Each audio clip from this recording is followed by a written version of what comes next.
خب وەختتان وخێر و میدوارم لە هەرکوێ هەن ساق و سەلامەت ون. زەرورەتی بوو کە لەم ساتە وەختانە ئێمە دیبەیتێک سەبارەت بەو خەبەرانەیە کە لە تەیە ساعەتهای ڕابردووە بیستتان و بۆتان پشتڕاست بۆ هەرچی شتە لە جێگەی شەک و گومان هاتە دەرەوە. ئەویش تواندنەوەی پێکاکا بوو بە گوێرەی بڕیارە کۆنگرەیە دوانزەیە پێکاکا بە حزورە عەبدوڵڵا ئۆجاران ڕەهبەرە ئەم حیزبە.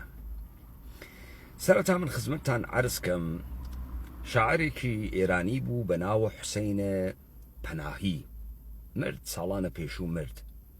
حوسێنە پەناهی لۆڕ بوو، ئینسانێکی زۆر سەنتیمەنتاڵ بوو. حوسێنە پەناهی نەقلیە کرد کە لە لادیەکەی خۆیانە وەختە خۆی ئەم ئەڕوا ئەوێت و ئاخونە شیعە.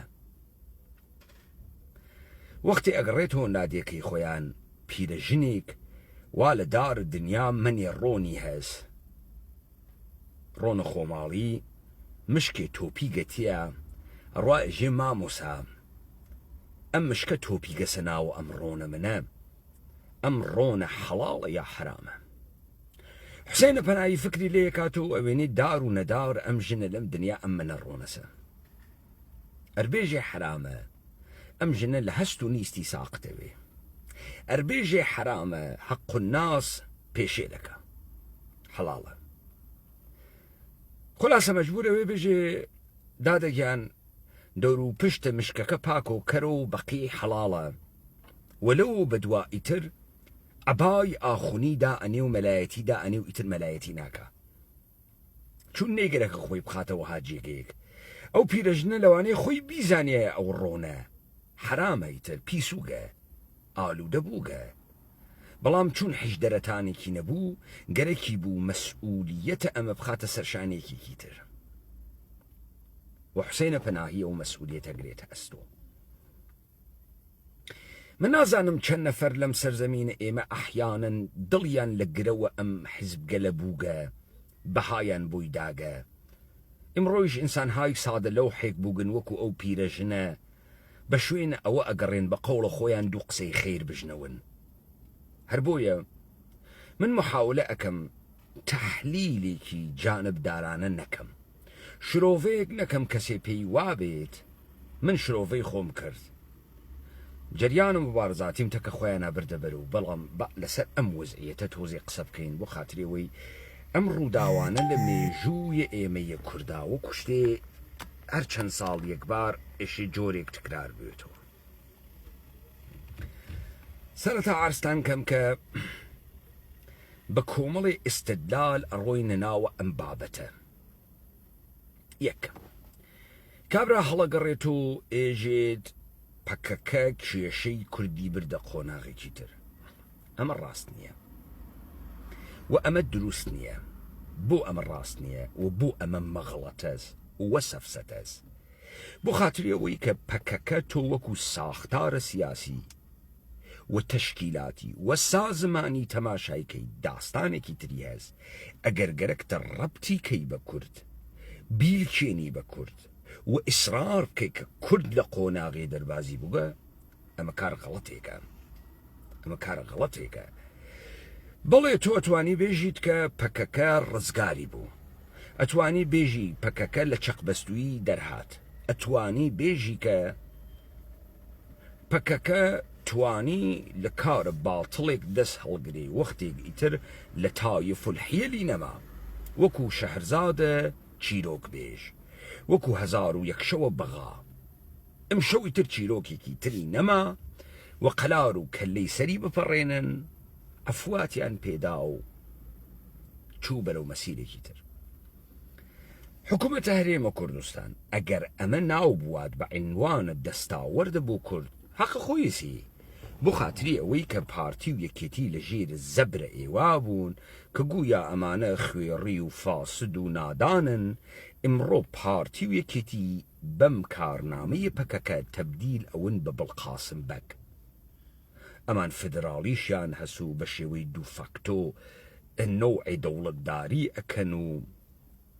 خەلی وەزیەتیان لە مابەقی باشترە. دەرنەتیجە ئەمە مەوردە استقبال حکوومەت هەرێمی کوردستانە و تەبیعەتەن بە دەستگاهە پرۆپاگاندای هەڵەگەڕێتۆژی کشی کورد هەل بوو لەبەرچی لەبەر ئەوەی هیچ کام لەم کورد بازانە وەکو یەکێتی و پارتیان پێ ناکرێ و ئەوەشیان دەست ناکەوێ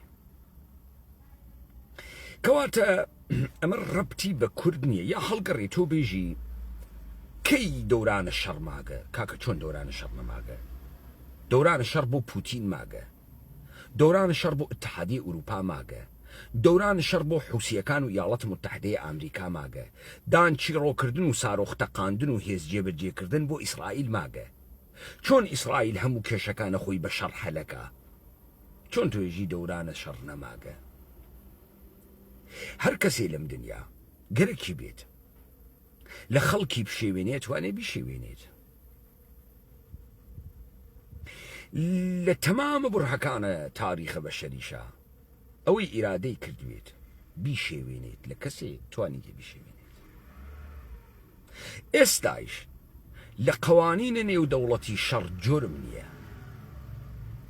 ئێستایش تۆ ئەتوانیت بە شەڕ وڵاتی بۆیتە ناوە شەڕە ناوخۆی بیوەیتە ناوە شێواندن لە بینبردنە باڕ و دۆخە سەقام گیرە ئابووری تووشە قەیرانە گەورەیە دەرونی و نێودەوڵەتی بکەی پس ئەم استدلالە غەڵەتە کە گویا بێژی بە شەڕ هیچێ دەستەبەر ناکرێ با بە شەڕ فرەشتی دەستەبەرەکرێ بەڵام بەو جۆرێک کە تۆ شەڕکەیت و بڕۆیتە ناوە کەژ و خۆت بشاری تۆ ئەمە ئیتر داستانێکی تری هەست بەحسە ئێمە ئەمە نییە کە مەسئلەکە ئەمەسە تۆ بە شەڕ چت بەدەستێری یا بەدەستی نایری ئەگەر بەحسە ئێمە شەڕە ئەو جار ئێمە ئەتوانین دانیشین کۆمەڵێک کەسایەتیە نظامی کاربێن دانیشین لە ئەستراتیژیەکان و تاکتیکەکانە شەڕ قسە بکەین دا بزانین ئێمە ئەتوانین تورکیە بشێوێنین یا ناتوانین طبعا نتوانین تورکیە بشێوێنین ئێوە دیتان حوسیەکان کاناڵە سوئزیان داخست لەگەڵ ئامریکایشە دەرکەوتن ئامریکا مەجبور بوو لەگەڵ یانە سۆڵحکە حوسی کەس حسابی بۆ نەیەکرد کەس بە هیچی نەهێزانی ئەمڕۆ حوسی دنیای وادارە بە مەعامەڵەتەکە خۆیان کردەکە من نازانم لە ڕای گشتی کوردیا بە چی ئێژن دەست کەوت بە چی ئێژن هێز بە چی ئێژن قووەت ئەم ژڵە ژیاگیە لە ڕای گشتی کوردیا سەبەبەکە ئەوێت و ئەمە بۆ وای پێیەکەنە لەبەرەوەی بتوان نەم شتانەی پێ بخونجنن ئەمە نوکتەیەکی تر ئەمەسە ئەگەر دەوڵەتە ئێران دەوڵەتە شیعەیە ئێران دژە دەوڵەتە تورکیە بوو ئۆردوغان نێئۆ عوسمانی بوو بە شوێنە بنیادنانە ئیمپراتوریەتە تورکی عوسمانی بوو بە هەبوونە تەهدیدێ وەکو ئیلهام عەلیۆف بە هەبوونە ئازەربایجانێکی ئیسرائیلی و تورکیی و هەبوونە جەمعیەتێکی هەرای کەرە من تورکەمە لە ئێران ئیستا دەوڵەتە ئێران نەمەشەیە کارتە پەکەکەیە عەلەوی لە بەرامبەر تورکیە بسووتاندەیە بۆ سووتاندی من نایژن ئێران گێرە شێوێنە دنیاس بۆ ئێران هێشتی ئەم کارتە بسووتێ با من شتێکتان پێبێژم دۆڕاوی و سەرکەوتن لە شەڕە لە هیچ کوێی دنیا هەتایی نەوگە یاڵەتە متحدەی ئەمریکا ئیعلامی کرد بەغای گرت عێراقی گرت 2014 کلکی نییە ناوگەڵی دەرچوو یاڵەتە متحدەی ئەمریکا ئیدعای کرد تاڵەبانی لە بین برد ئەفغانستانی گرت ئەفغانستان حتا ڕۆژە ئاخر بە حکوومەتە دروستکراوە دەسە ئەمریکا وتی شەهرداریە کابول نەیوت حکوومەت تێی هەڵدا یاڵەتە متحدەی ئەمریکای کردە دەرەوە دێ ئەگەر 2001 سەرکەوتن بۆ ئەمریکا بوو ئەو ڕۆژەوە کابولی چۆڵ کرد بە پەلە پەترۆ شکست ئەمریکا بوو ئێستا ئەگەر ئێران لإسرائيل شكستي خوارقة، لأمريكا لسوريا شكستي خوارقة. چون بتتمية دروزية كانوا علوية كانوا وقصد كان فلا مار 6000 خويرية أحمد الشرع هذا.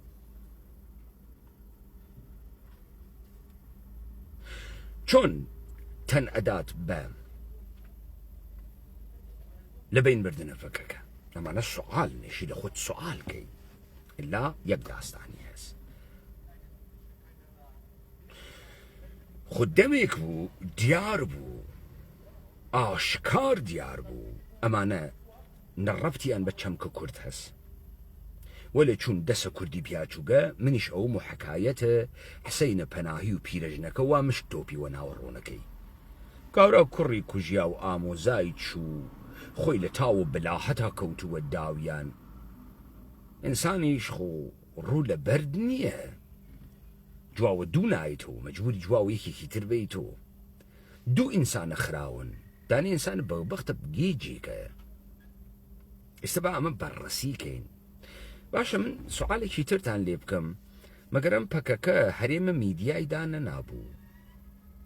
وني أود كخوسرية ديمقراطيك أكا ومقر أمانة بشيك لجامعي كردستان نبون كخوي السر الديمقراطيك أنا ورد الريوة يستا تكليف أم 12,000 لادي واقرتي جانا تحتنا وحريم ميديا أمانة دخالت يا مول بريارك وأمان دان دي أمانة حريم ميديا بونو حربونو وسبخو بونو تشان بيتي دام حريم ميديا بيقصى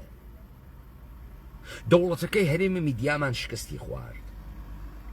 ديمقراطية راديكال تطبيق ندرة شكستي خوارد چون بي رابرسي كردن بخلق لادي كان قنديل تو بالريادة حوشانة وبدا چون أو خلقت آلو دكرد بونو دشمن حكومة هريم استقني أنتيكي وروي هربا مرحاتي أيام ديمقراطيزة كردن الراديكال وكومونال وأمانة چي بياد بزانا ما يك داستاني هاس يك داستان روجك أحمد الشرع دمشقي قرد من وتم كارا أمانة تواوبو بكاكش لقنديلي تناتواني دانيشي مأموريتي أن تواوبو أقر إيوه فكركن كأما سركوتن دولة تركيا بو دولة تركيا بكاكي رزقار كرد أنا حيش دليلي كي نبو بكاكا تشيلوكي تواوبو بو كاري نما أبو لو قنديلة إيوه شديتان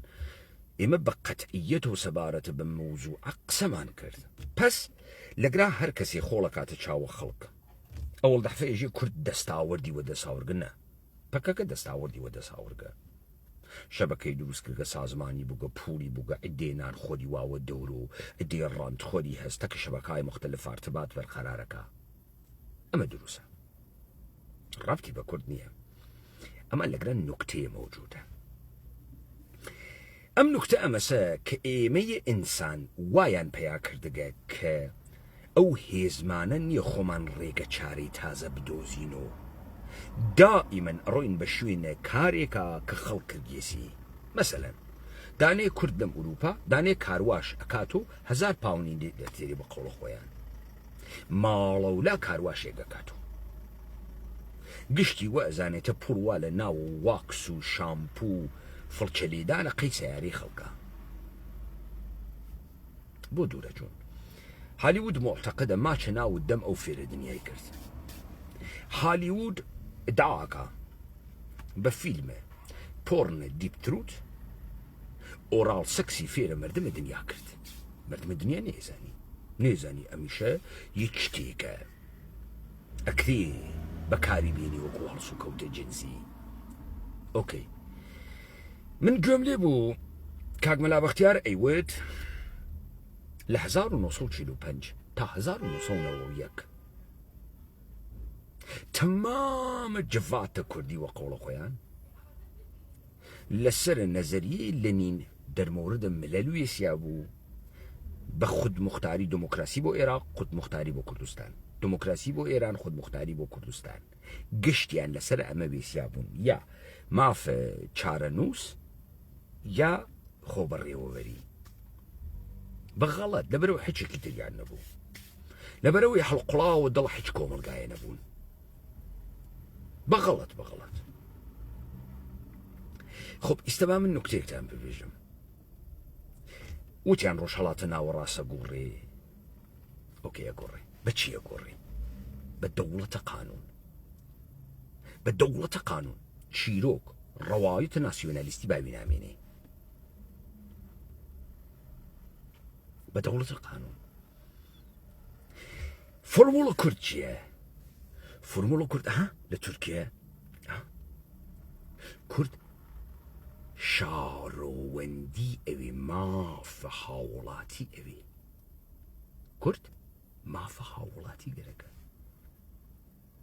اكويتا دانوسان تو تشي ادي تشي اسيني تو حرشي دانا داكتا إذا تشي اسيني تشي اسيني واقعا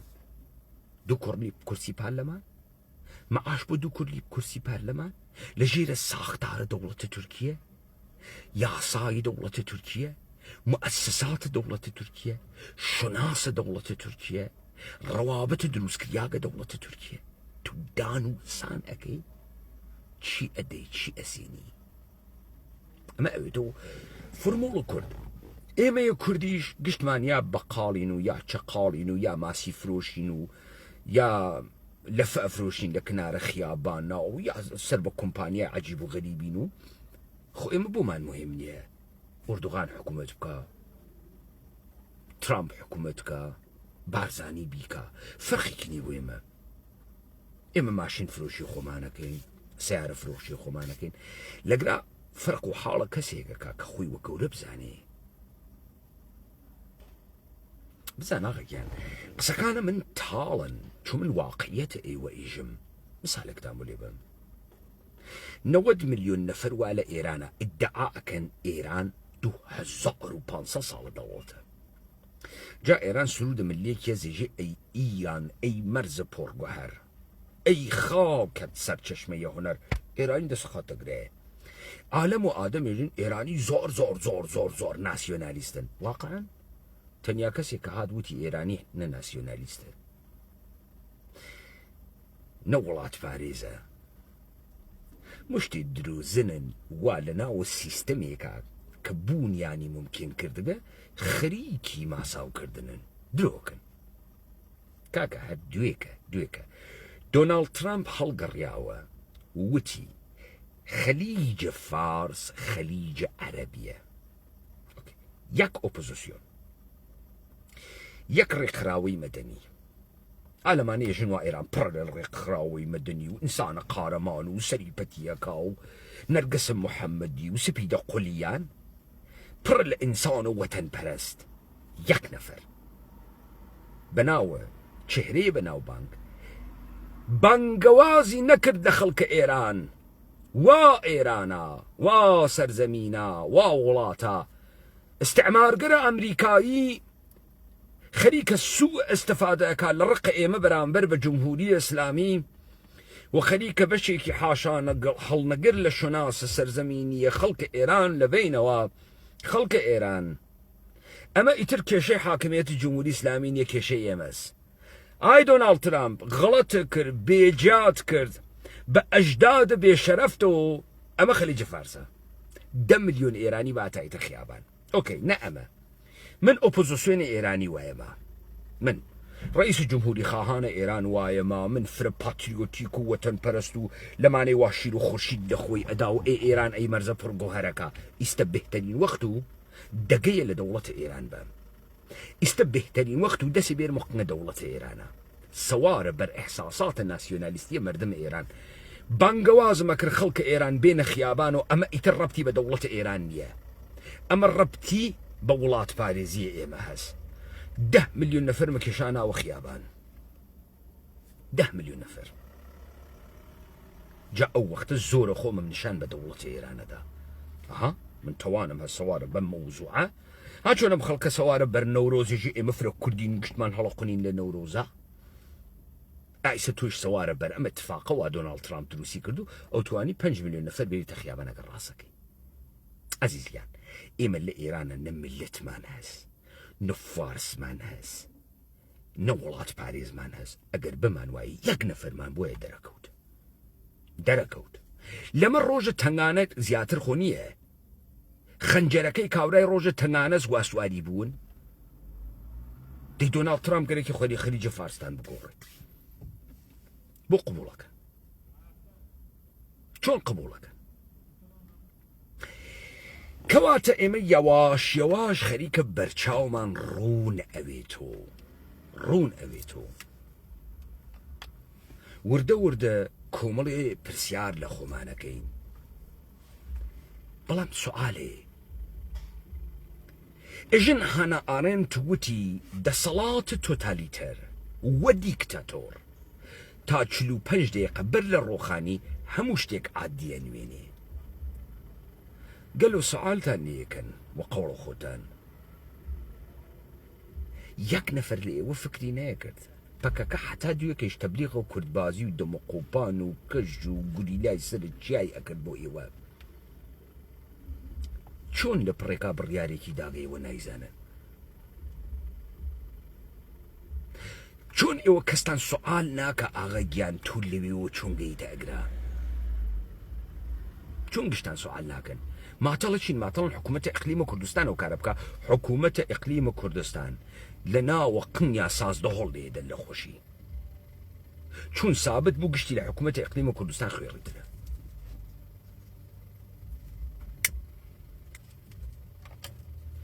وتم پێتان نەمگەرەکە لەسەر شەڕ قسە بکەم و ئەهەمیەتە شەڕ قسە بکەم نەمگەرەکە بیکەم ئەگەر 4 متەخەسیس نظامیتان هەست بێرنی تا لەگەڵ یانە قسە بکەین ئەگەر نێسمان فڵتەکەرە سیاسیم نەگەرەکە دەرمەوردە شەڕها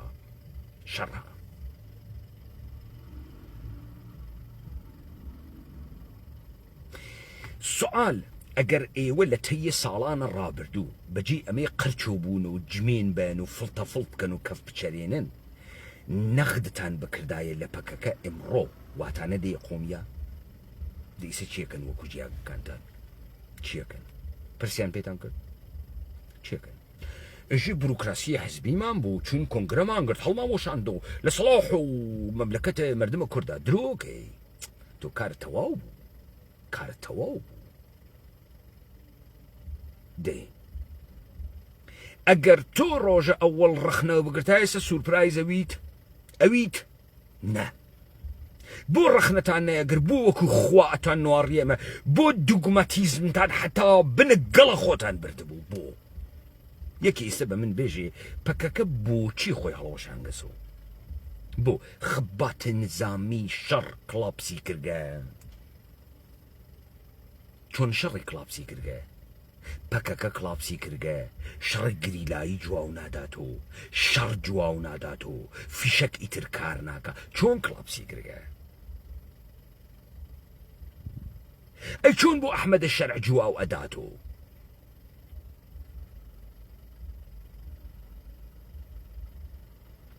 متوەجه بووین زان ئاغاگیان ئەگەر ئێمە تۆزی ئەقڵمان بواە و شەهامەتە پرسیارکردنمان بواە ڕەفتار دەروێشانەی دوگمان نەکردایان ڕۆوەمان لێنە قۆمیا دە ئیستا هەر من مامۆ ئیستا تەنیا قڵایە کە دەسی پێ بگرن منم ئاخێزە هەرچیشتە ڕۆخا ئیستا دەوڵەتە ئێرانی و دەوڵەتە تورکیە و یاڵەتە متحدەی ئەمریکا بێژن مەسئلەیە کورد مافە هەوڵاتیە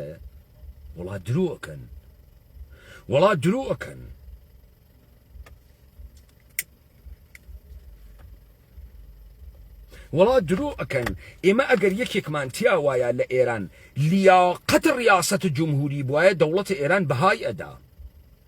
من جەلالە جەلالیزادەم هاوردە ناوە کلاپ هاوس جەلالە جەلالیزادە ئیدعای کرد بووگە بە کاندیدە ڕیاسەت جمهور ئێران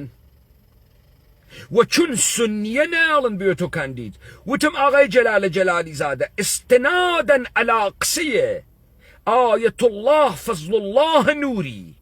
شيخ فضل الله نوري لمخالفتك مشروطة والدفاع لمشروعة اجيت شيعة در ايران در اقليته شيعة لإيران در اقليته اي جلال جلالي زاده تو يكا خود بلياقة رئاسة جمهوري أويني والدولة إيران إجازة بينادات تو برو بيج الشيعة لإيران نيل أكثرية نا بيبا سرشماري بكين إيوه بمن بيجن لكوية تاريخ إيران سرشماري كرياغا بحضور النهات هاي بيترف ودركو تكشي على إيران أكثريته كاك درو أكن مف برا حولاتي ندرياغا درو أكن قشتان باسبورت إيراني تانس قشتان أتوانن لانتخابات شركت كان قشتان ولي وبياجيك تانتياني خوي بكاتو رئيس جمهور أجر بياجيك لحد الرئاسة الجمهورية بهاو دولة إيران دات بهاي بيدات مجبورية كدولة إيران دم كاتو مجبورية كدولة إيران يا غلط بكا بلام وياك تانتياني لياقة الرئاسة الجمهورية بباب زانن باب زانن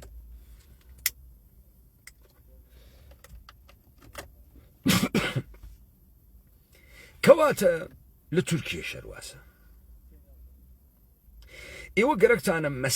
مسألية كرد دروس كان كإيما مسألية كرد بانية نسمان إيما للجنس التبعيزي استعماري استثماري إيما أقل لجيرة شمك كردين أقل لجيرة شمك كردين أقل بعنوان تاكيكي كومالقاي إيراني سير مانا كان بلي تبعيز discrimination مان هي بلي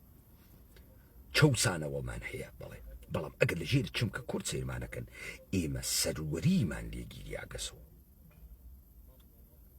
شمك كرد سروري ليجي ياقسو شمك كرد تبعيز ناكري لباريا نا تقول له هركو يا ميران بيجي كردي باب بزان ايوه حسن زيرك بالراديو تارانا ناس شعراء كرد بالراديو تارانا ناس علي مردان بالراديو بغا ناس خوناشي اون بياق بون حزيني خرج جيانة تاير توفيق تان داوي داكتانا ايوه ايدن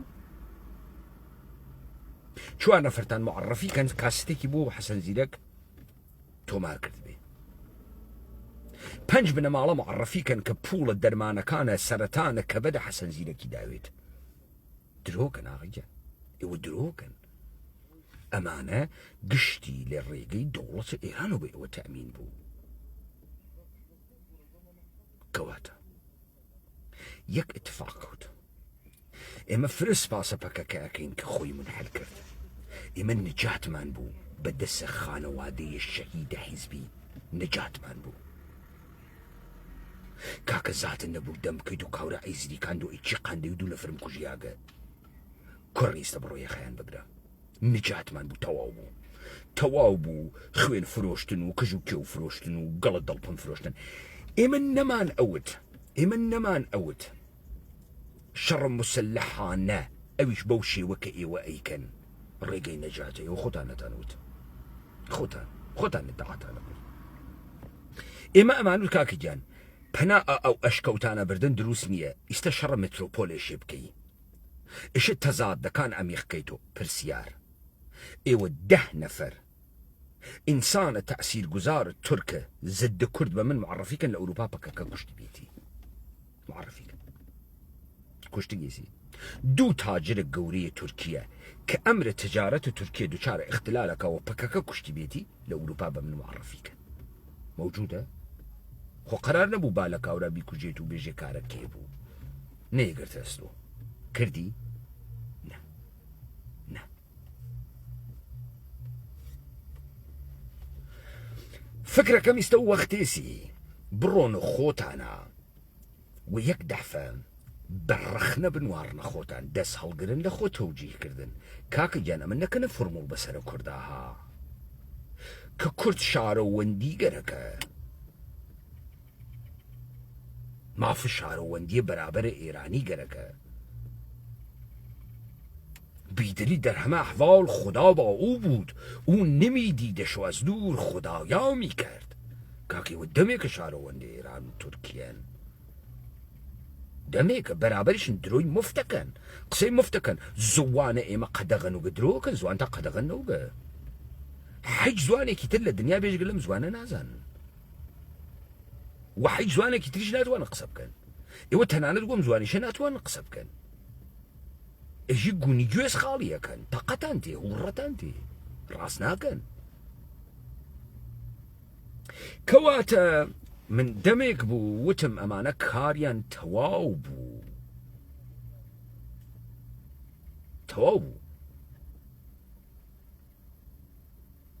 بۆ تەواو بوو لەبەر ئەوەی تۆ ئەگەر ساحر بی وەختی تریکێکی تر حقەیەکی تر بۆ ساحری نەزانی کارتەوە بووگە کارەمانە تەواو بوو کوردبازی و گەڵێ دەڵپن و هەڵیەخەین و دایەخەین و هێزمان هەسوفرە گەورین تۆ لە سووریە دیت 150,000 نەفەر نیروی مسلحیان بوو ئەوەی چووە ناوت دەمش 150,000 نەفەر نیروەکە ئێمان نەبووە 6,000 نەفەر نیروی ئەحمەد شەر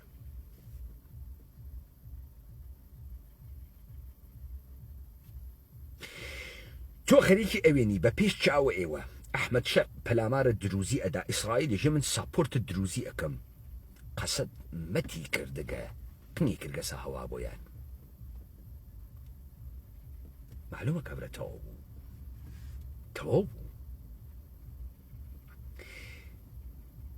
تۆ یەک نەفەر ناوێنیت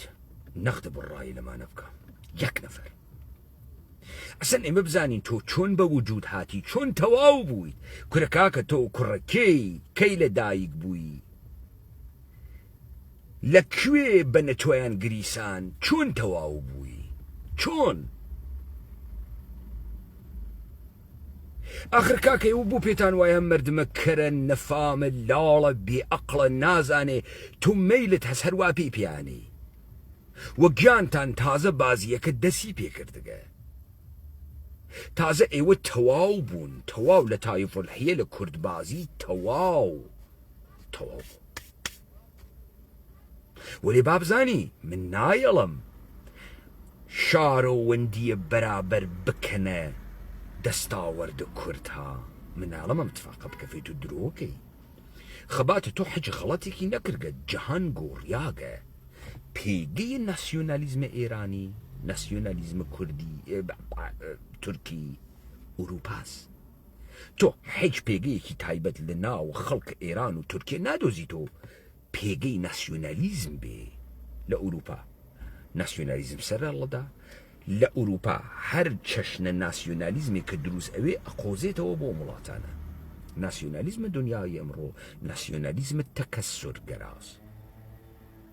پرۆڕاڵە تەکەسورگەراز ناسیۆنالیزمێکە مطمئن بووگە ساختاری دانیاگە سیستەمی دانیاگە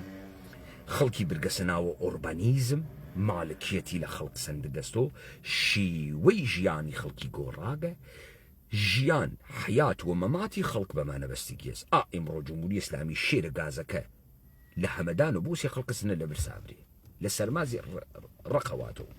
بەرە ئارد بگرێن نانەواخانە نییە لە سنە نان باتە دەسە خەڵک تۆ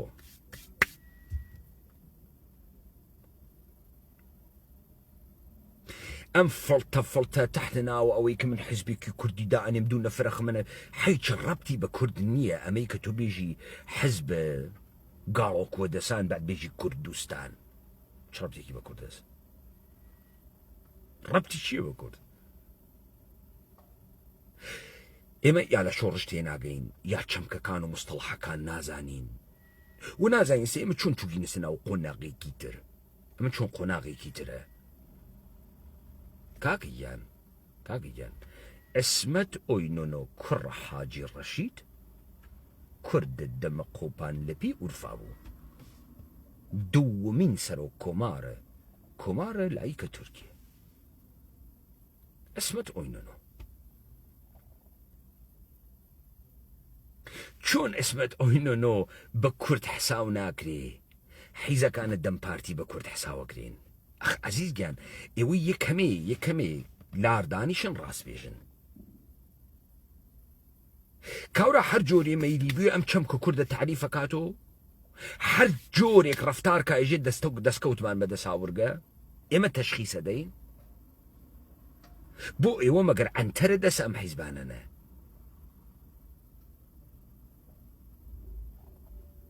تو تاتەکانە خواردن و پراکتیس مهمە و پراکسیس مهمە چیەکەی دێ پراکسیس مهمە و کڵاشینکۆف مگرکە سدس و دێ چی کردگەوەم کڵاشینکۆفە وڵەوە قەندیلەوە هەڵخەمە و داخەم و قارەمان تو لەکوێ ئەم دنیا قارەمان بووی ناشکوێ بارسوورەت ئێوە دیتانەمەی گەلە کۆمەیەکی نێودەوڵەتیە دیسانەوە لە کوردەکرێ دیسانەوە خۆشبەختانە لەم سەروبەندەی ئێمە بووین 10 ساڵە پێش وەختی من بەمانە وتم نابوودتانەکەم و تەواوتانەکەم و لە بینتانەوەم حکایەتەکە ئەمە بوو وا ئێوە ئەیوێنن من ئەمزانی ئەمانە بەرساختن ئەمانە دڵداری ئەکەن لەگەڵ دەوڵەتەکانە دەوڵەتەکان بەردەوام ئەکەن و لە گوێرەیە بەردەوامکردن دەوڵەتەکان استراتیژیە دەوڵەتەکان حاڵەتە ئەمانە گۆڕانکاری بەسەراتێرێ و ناکرێ دەوڵەتە ئێران بگۆڕی ئەقمارە دەوڵەتە ئێران نەگۆڕی ناکرێ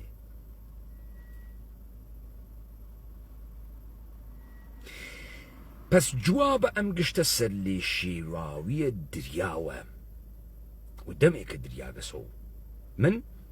کەی بە قەتعیەتەوە وتم تەواو بوو کاریان لە کاتە گرتنە سووریە دەمەشق تەواو بوو حیچ پێشیانم وت و بە یارانیشم وت نێڵن سناریۆیە شکەست و سناریۆیە سەرکەوتن دووپاتکەنەوە ئیسێشە تەماشاکەن بە مەسعود بارزانی بە باڤەڵە تاڵەبانی بەوەی حیزب سیاسێکی واو دەست و چەپڵیان بۆ لێداژی سەرکەوتنە درۆکە سەرکەوتن نیە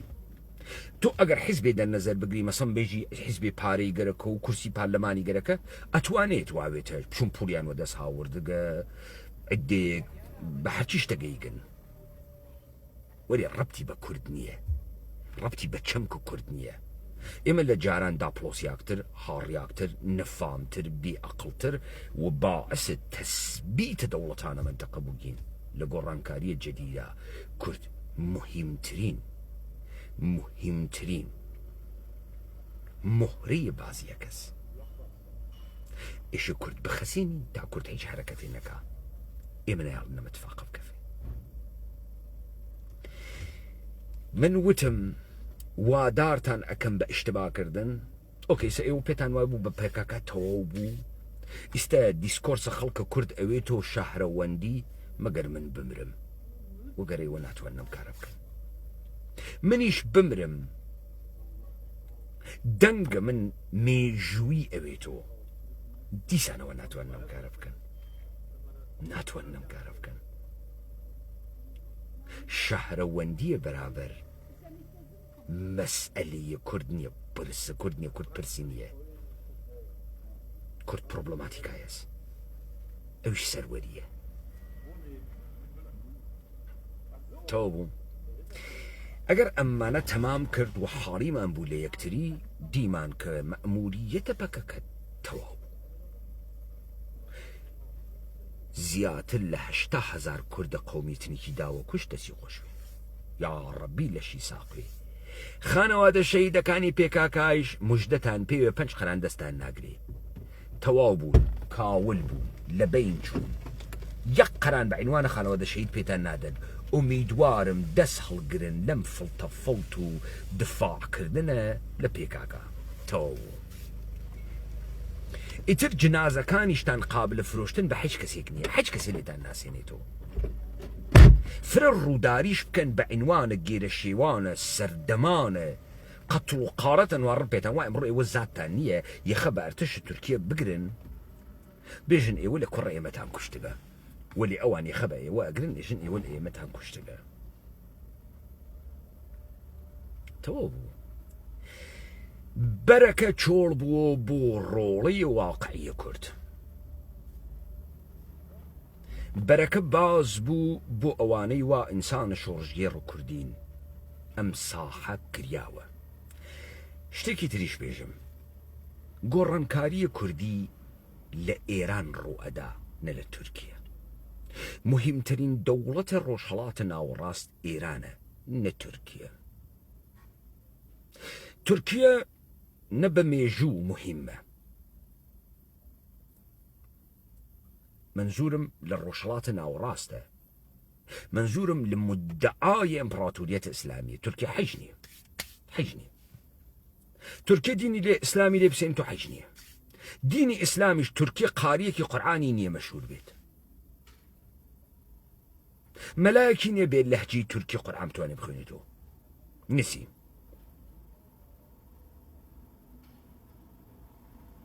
تورکیا حیچ نییە لە چاوە دەوڵەتە ئێران گۆڕانکاری و واقعی لە سەرزەمینە ئێمە ڕوەدا و ئێمەین کە چارە نووسە کورد وا لە دەسمان نەپەکەکە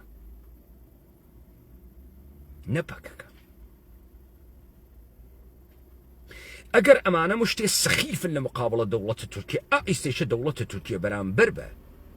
ئەم ئەدەبیاتە کەزایی و تاریخە کەزایی ئێران ئەحساسە مەفعولیەتەکە ئێستێشە با بزانی فۆرموڵە تورکیا ناتوانانی بێریتە تارە و ناتوانێت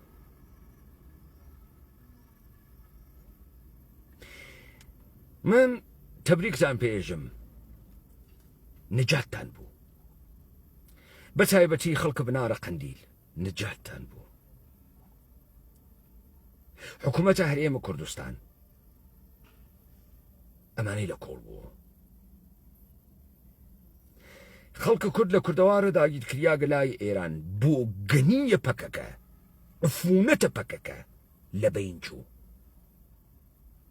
متعسفم بۆ ئەوانەی لەم سفوفە کوژیان تەیە ساڵان ڕابردوو من هیممەتە خۆمم کرد نێڵم ئەم کوڕکەنیشکانە بڕۆن بکوژێن بخرێنە زندان مەغزیان بشۆرێتەوە هوڤیەتان لە دەست بن کەمال بڕواتە ئەوێ کەمالە جوانڕۆیی لەبەری داکەنن بیکەنەوە هەواڵ بای هۆز بیهەنێرن لە کوبانیا کاول بوێ فرەمە حاولم کرد بەدی پێ بگرم ئومیدوارم توانی بێتم فرە کەسێکم لە نەهامەتی و کاولی نجات دابێ لەمە و بعد بەرە بەورەکە پاک بوو تەواو بوو تا ئەم فاسدانە فێرە ئەدەبیاتە جەدیدە تر ئەون بە عینوانە دەستاوەردهای جەدید بیفرۆشنەوە مەیدانەکە وازە بە تەورە مطلق سەرکوبیان کرد تەواو بوو ئەمانەیشە بێن بە تەوزیحاتە وازە بێژن چۆن بەم خۆناغەگەین ئەگەر ئەمانە مستاق بارزە ئەو شتە نییەن واهانە ئارەنت ئەیوت چۆن لە پڕێکا بە مانگێکم خەڵکە سورپرایز بوو هێزن نەبڕە گەورەترین هێزی چریکی دنیا چۆن توانەوە وەکو بەفری کەریخان بەچی توانەوە لەبەر چی توانەوە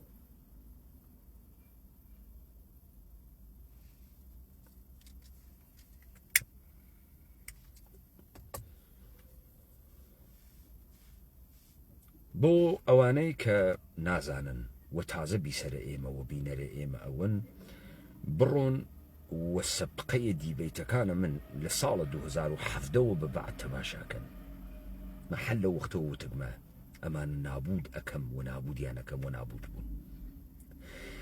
بڕۆن کڵاپ هاوسەکان لە کاناڵ تەلەگرامیە تەماشاکەن لە سەروبەندە هاتن ئەحمەد شەرمن بە ئەمانە وتم ئەمانە لە قەندیل ئیتر ناتوانن بمێنێن و تەمام بوو وتەمام بوون بۆ ئەوانەی وابوونە ئاملە فساد لە پشتێ مشتێ دولار و سەکسا لە پشت دەستگاگە لە ئەمنیەتی لە ناوە جامعی ئێمە خەڵکە کورد تەکلیفتان تەکیانە مشەخصکەن بێشەرەفن ئەوانە ئەمڕۆ یەخە بە پەکەکە نەگرن ئەگەر دیتان ئەمانە یەخە بە پەکەکە ناگرن ئەی خونجنن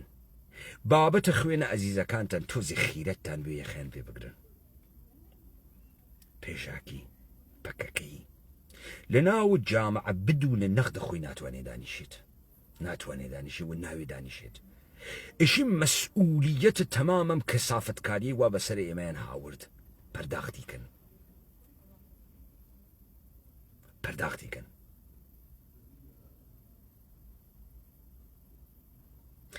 بارسوورەت داستانە قێزەوەنە پەکەکە تەمام بوو و ئێوە دیتان تەمام بوو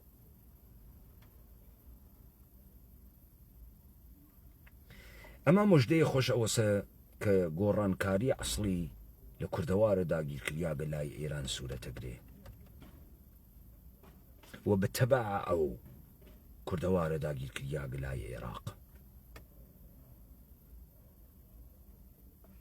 ئەمانە هیچ تەئسیراتێکی ئەوتۆیان نییە لە جەهانە کوردیە، هەچیش نەوگن.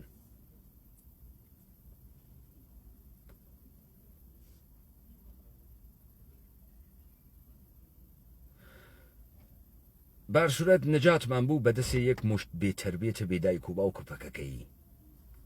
یەک مشت دەمهراش فاسد تات دەمە دەکرد و قامکی درێژەکرد بۆ قەندیلەی و کڵەشینکۆفمان هەست. کڵەشینکۆفەکانتان وە مەفتیمانە دەوڵەتە تورکیە. خۆ چون ئیمکانی هەست جۆرێکی تر استفادەی بکا بۆتان، ئەتوانن بیان فرۆشتدانەی $50 $60 وەم خەڵکە تەواو بوو ئەم بازیە و فەزا بوو